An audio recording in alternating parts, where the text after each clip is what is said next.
नमस्कार। आपके अपने YouTube channel poultry India TV poultry knowledge and news में आपका स्वागत है।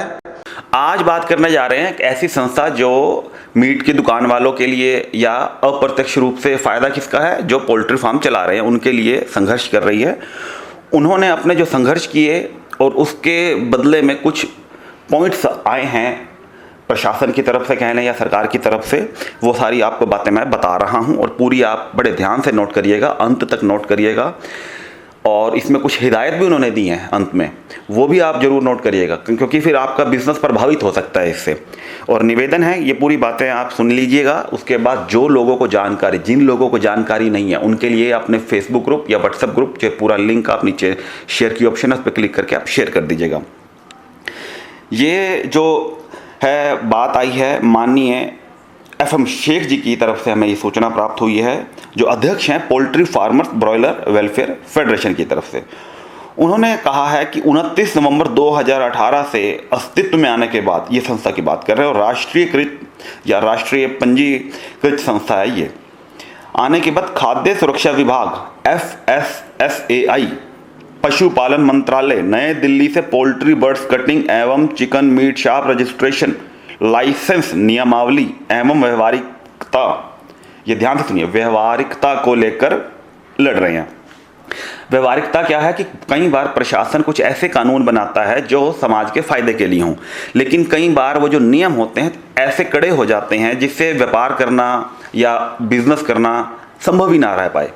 जैसे आपने देखा होगा हमारे देश में, मैं बहुत बड़े जो मेट्रो सिटी की बात नहीं कर रहा, वहाँ पे मॉल सिस्टम आ चुके हैं, लेकिन फिर भी मॉल सिस्टम आने के बाद भी मैं ये दावे से कह सकता हूँ, मेरे पर्सनल विचार है कि 90% लोगों का जब वो चिकन लेने जाते हैं ना तो उनकी सोच ये रहती है कि मैं मेट्रो सिटी के मॉल जहाँ पे कल्चर है उनकी छोड़ के कर रहा हूँ। देहात की जो साधारण सिटीज़ हैं वहाँ पे एक आदत है, वो पुराना जो चिकन होगा ना वो लेने में बहुत परहेज करते हैं। वो कहते हैं हमारे सामने ही कटा हुआ हो या फ्रेश हो, मतलब वो चाहते हैं कि फ्रेश हो ताकि उन्हें पता लगे कि जो बर्ड कटा है वो बीमार तो नहीं कटा, या कोई झटका खाता है, कोई हलाल खाता है, वो अपनी सोच होती है तो वो उस तरीके से चलना चाहते हैं और हर किसी को ये अधिकार भी है। लेकिन नियमावली जो है उसमें क्या आया है, अब ये पूरी बात आप ध्यान से सुनिएगा। खाद्य सुरक्षा विभाग नई दिल्ली का आज एक जवाबी पत्र मिला, ये हमें जो सूचना दी है, जिसमें FSSAI ने पॉइंट नंबर 4 के अंतर्गत यह कहा है कि खाद्य सुरक्षा की रजिस्ट्रेशन कैटेगरी मतलब 50 पक्षी से कम या उससे अधिक, ये पैरामीटर उन्होंने मेंशन जो है किया, के लिए पशु व पक्षी दोनों, पशु और पक्षी के लिए अलग नियमावली कटिंग व मीट विक्रय मतलब बेच के लिए की जाए, ये विचारणीय है। ये वर्तमान जो आज का जो वक्त चल रहा है उसमें यह नियमावली लागू है। पशु व पक्षियों की कटिंग लाइसेंस शुदा स्लॉटर में होगी। स्लॉटर हाउस से कटा हुआ पशु पक्षी लाइसेंस व हाइजेनिक मीट शॉप से ही मीट सेल कर सकते हैं। यहाँ ये वो व्यवहारिकता की बात थी ना, उसको यहाँ पर जोड़िए। पहले आप स्लॉटर हाउस में जाएं, वहाँ से आप मीट पशु का हो या पक्षी का वहाँ से कटा हुआ लाएं, अपने दुकान पे डीप फ्रिज में या अन्य जो आपके पास फ्रिज में जो आपके पास व्यवस्थाएं हैं उसके थ्रू वो बेचें। अब ये व्यवहारिकता की बात यहाँ जुड़ी। आप जो मीट बेचते हैं चाहे वो गांव हो शहर हो, आप पशु पक्षियों की कटिंग नहीं कर सकते। अब यहाँ व्यवहारिकता की बात दोबारा मैं रिपीट कर रहा हूँ ये बात, क्योंकि समझ नहीं रहे लोग इस बात को, क्योंकि बार बार ये व्हाट्सएप मैंने भेजा तो वो समझ ही नहीं पा रहे थे। मैंने कहा फिर भी मैं जितना मुझे समझ है मैं आपको बता देता हूँ, फिर भी कहीं मेरे से कमी रहती है कमेंट बॉक्स में आप अपने विचार भी रख दीजिएगा। उपरोक्त पत्र आप लोगों की जानकारी के लिए है, जहां पर लोकल प्रशासन बगैर लाइसेंस के पोल्ट्री मीट शॉप खुलने में दिक्कत कर रहा है, वहां पर सरकारी विभागीय सबूत हथियार के तौर पर इस्तेमाल कर सकते हैं। हथियार का मतलब ये नहीं है कि कोई हथियार, मतलब ये एक उसको उपयोग कर सकते हैं कि आपने इस नियमावली को नहीं माना, आप व्यवहारिक नहीं रहे, जो प्रशासन या शासन के जो नियम हैं आप व्यवहारिक नहीं रहे, तो वहाँ पे वो आप पे कार्रवाई करने का पूरा अधिकार है उनको, क्योंकि नियम बना हुआ है, नियम के अनुसार प्रशासन चलेगा।